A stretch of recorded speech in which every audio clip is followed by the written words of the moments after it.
yow, yow, yow, yow, yow, yow, yow, yow, I'm so stupid, dog. This is Dancing True Inferno.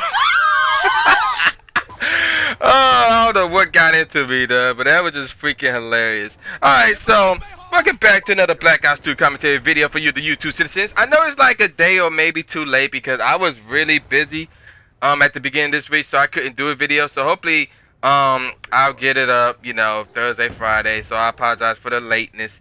But let me first talk about this gameplay. This is a very funny gameplay because of what I was doing in this gameplay.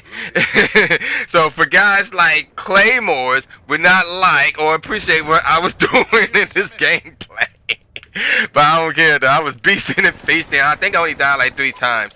But that's not what I want to talk about. So what I want to talk about, I want to bring back an old segment but add a little twist to it. And what I'm talking about is job stories. But this time, we're going to tailor towards a certain co-worker of mine. Not a current co-worker, but a former co-worker by the name of Dan. So this is job stories, but they are dubbed the Dan Chronicles. So yeah, that's what they're called. So let me give you a brief description of who Dan is. So Dan is a former co-worker of mine who is part Irish. He looks like he might be 27 or 28, but in reality, I think he's like 30, maybe early 40s. I forgot how old he is or something like that. It's weird. Yeah, I think I said he part Irish already, and so forth and whatnot. Now, and the reason why I'm doing the Dan Chronicles is because some of the things he used to do and say was pretty freaking hilarious. Like he was one of the one of the most hilarious inadvertent. Wait a minute, let me back that up. Can I explain that correctly? He is one of the most inadvertently hilarious guys ever, and what that means is he tends to be funny on accident. So that's what I mean by that. So for example, like when I first started working with him, he had like this weird voice, right? Like he'll be talking real loud, like he'll be all like, "Welcome to GameStop," you know. That's how he used to talk. But now, you know, and the volume was really loud too, but that is toned down, and you know the way he talks is different. But yeah, you know, he'd be all like that. So there you go. And one of the things he used to say that cracks me up, like after he gets done with the transaction, you know, ringing up a customer or whatever. So then the customer would be like, you know, thanks, have a good day. And then he'll be like, well, I'll try to, or my day will be good until I get out of here. It's like something like that. It'd be hilarious. Like, I try to get a better one. Like, I hope you have a good day. Yeah, I'll have a good day in about 2 hours, because that's when I get off work. He'd be saying that, the store manager be right there. It's hilarious, but no. The biggest Dan story, and first and foremost, let me give a shout out to Dan, because he probably may or may not watch this. This ain't like a diss or a shot against you, but you know, you still my boy, you still cool with me and things of that nature, but some of the things you was doing was funny, I'm sorry. It was funny, But let me give you the biggest Dan story ever. And I'll never forget this. So I'm gonna tell it to you as it was told to me. So one Sunday afternoon, I was over my ex's house, and I get a phone call from my store. It's the store manager. So the store manager calls me up, said, "Dog, you would not believe what happened today." So I'm just sitting here in the living room by myself. I think my ex was in the kitchen, something like that, because I'm thinking, oh, I gotta be called in to work or something like that. But no, he actually had a story for me. So I'm gonna tell it to you how it was told to me. So apparently, the day before this Sunday, there's another store, not near ours, but it's like a good 2 minutes away, not that far really, called Family Video. So basically it's a wannabe Blockbuster store. And somebody broke in that Saturday night and stole a bunch of Xbox games.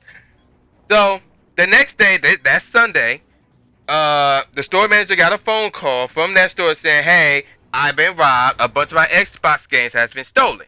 And you will know it from my store because it still got our logo, it still got our cases on it. You know, so in other words, these video games were locked inside Family Video's personal cases. So you can tell, obviously, it's from them. So the store manager was like, okay. You know, if anything happens, call me or in the cops, obviously. Okay, so then here comes Dan. Dan entered the store about to start work. So then the store manager tells Dan, hey, I got a call from Family Video who is down the street or whatever, saying that somebody stole a bunch of the Xbox games. So if you see anybody come in with some, because you can also trade them in or sell them. So if you see anybody come in with some, let me know and we'll call the cops. Well, the day goes on and everything is fine and dandy. Here come these two black dudes with a duffel bag. So they walked up to the store manager. Y'all buy video games? Yeah. Is there a limit to how many you can buy? No. Okay, here we go. And they dumped out a crap load of Xbox games, still in the family, still in the Family Video casing.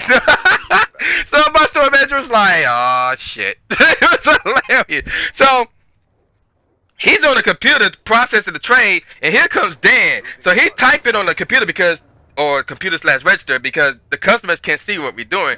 So he typing on here, Dan, this is them. Call the not call the cops, but call Family Video. So Dan called Family Video.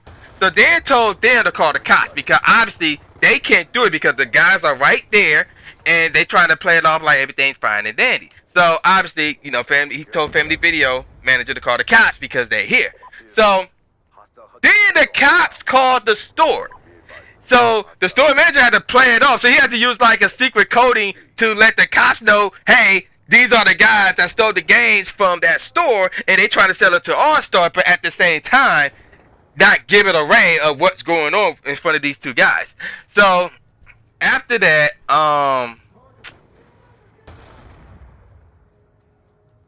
he hung up. Now the store manager is taking forever with the trading process. Luckily, it was a lot of games and so forth and whatnot. I guess he had to take the games out the casings or whatever. I don't know. And then the cops called the store back. I think either the cops called the store back for some odd reason. And Dan picked up the phone. I crap you not. This is what happened. This is what he did. So Dan came out. Remember how he talked? How he used to talk. So he came out like this. Did somebody call the cops about stolen video games? When I heard him told me this, I'm like, stop the story. Stop the story. He did not do that. He did not say that. No. Please tell me you're making this up. This is a dream. No, this ain't real. And he was like, the store manager was like, yeah, he actually did that. So the store manager, was like, oh, jeez, we all fucked. We all gonna die. It's over.